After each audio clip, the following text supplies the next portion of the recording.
Howdy everyone, and welcome to another update on tank tuning before the release of Dragonflight.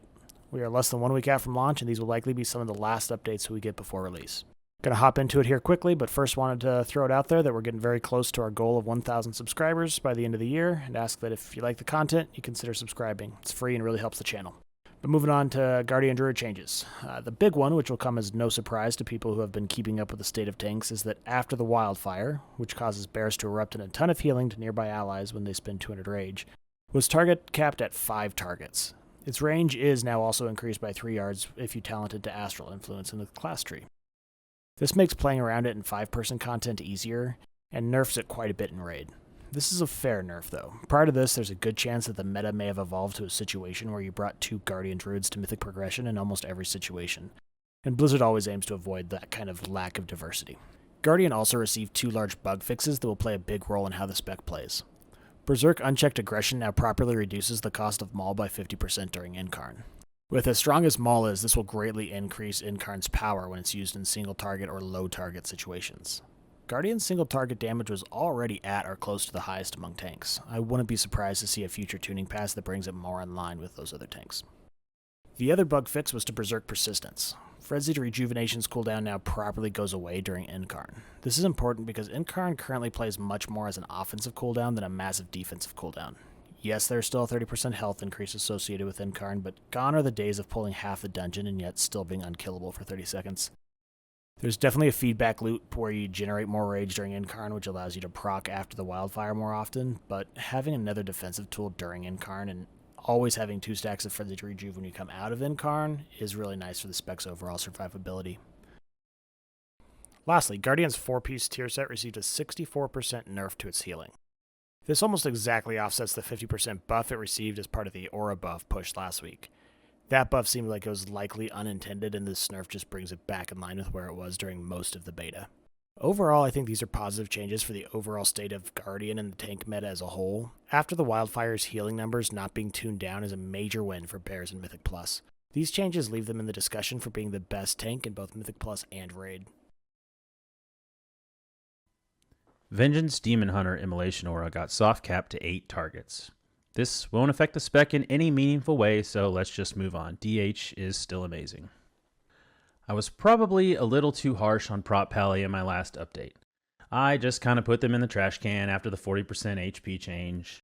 Part of what brings them in line though with other tanks at this point is the Sentinel talent. Yes, you're losing a huge 20% crit buff during wings, but the trade-off is 30% extra stamina and 30% damage reduction that slowly ticks down over time.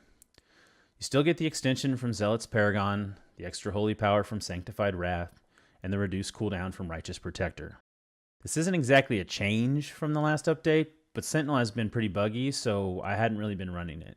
And you can really feel the difference. You can check this out on live on the pre-patch now, and I'd recommend running it. To help with survivability, they received a small buff to both their 2-set and 4-set tier bonuses. The versatility buff from the 2-piece is now 6% over 8 seconds instead of 5% over 10 seconds. The first iteration of this buff was 5% verse for 4 seconds, so 6% for 8 seconds actually lands in a pretty good spot in my opinion. The 4-set bonus now gives 5% parry instead of 4%. Nothing eye-popping here, but a little bit more defense is always nice. The biggest change to Pally is the nerf to Bulwark of the Righteous Fury.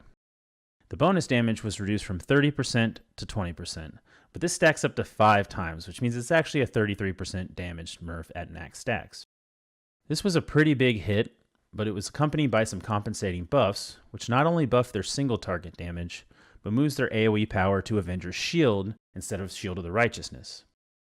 Crusader Strike, Hammer of Righteous, and Blessed Hammer, which, yeah, are all kind of the same ability as you pick those through your talent tree.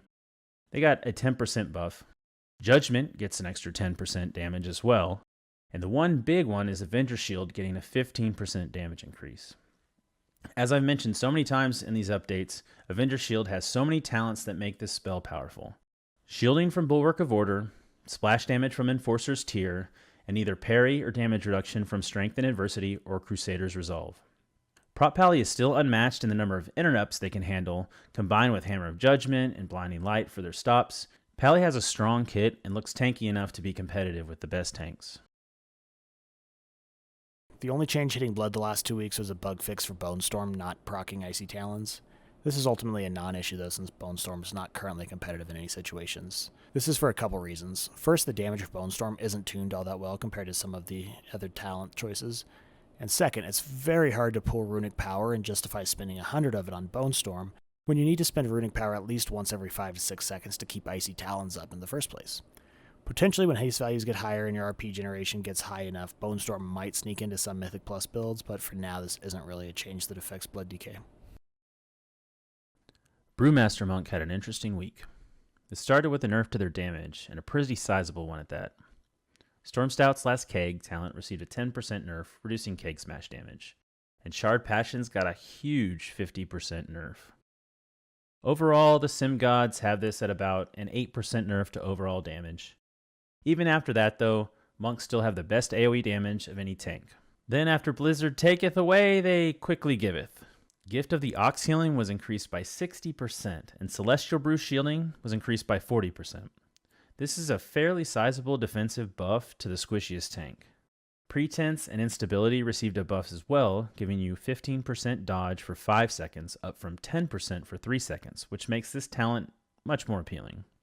With no more Mythic Plus or raid testing, we won't have the chance to actually test these changes at level 70, but this should really help their survivability. They are still susceptible to being mowed down by magic damage and are still less sturdy than the other 5 tanks, but every little bit helps.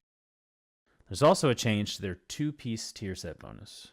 The damage reduction now lasts 15 seconds instead of 10. This really isn't a very impactful change. This will make moving between pools and dungeons slightly more forgiving, not require quite as much careful planning to make sure you still have your buff going into the start of the next pool. Could also help in Mythic Plus if your healer needs to drink or during forced downtime during a raid boss. Overall, this won't be incredibly impactful, but it might help you out here and there. That's going to do it for this one. Thanks for watching, and we'll see you in the next one.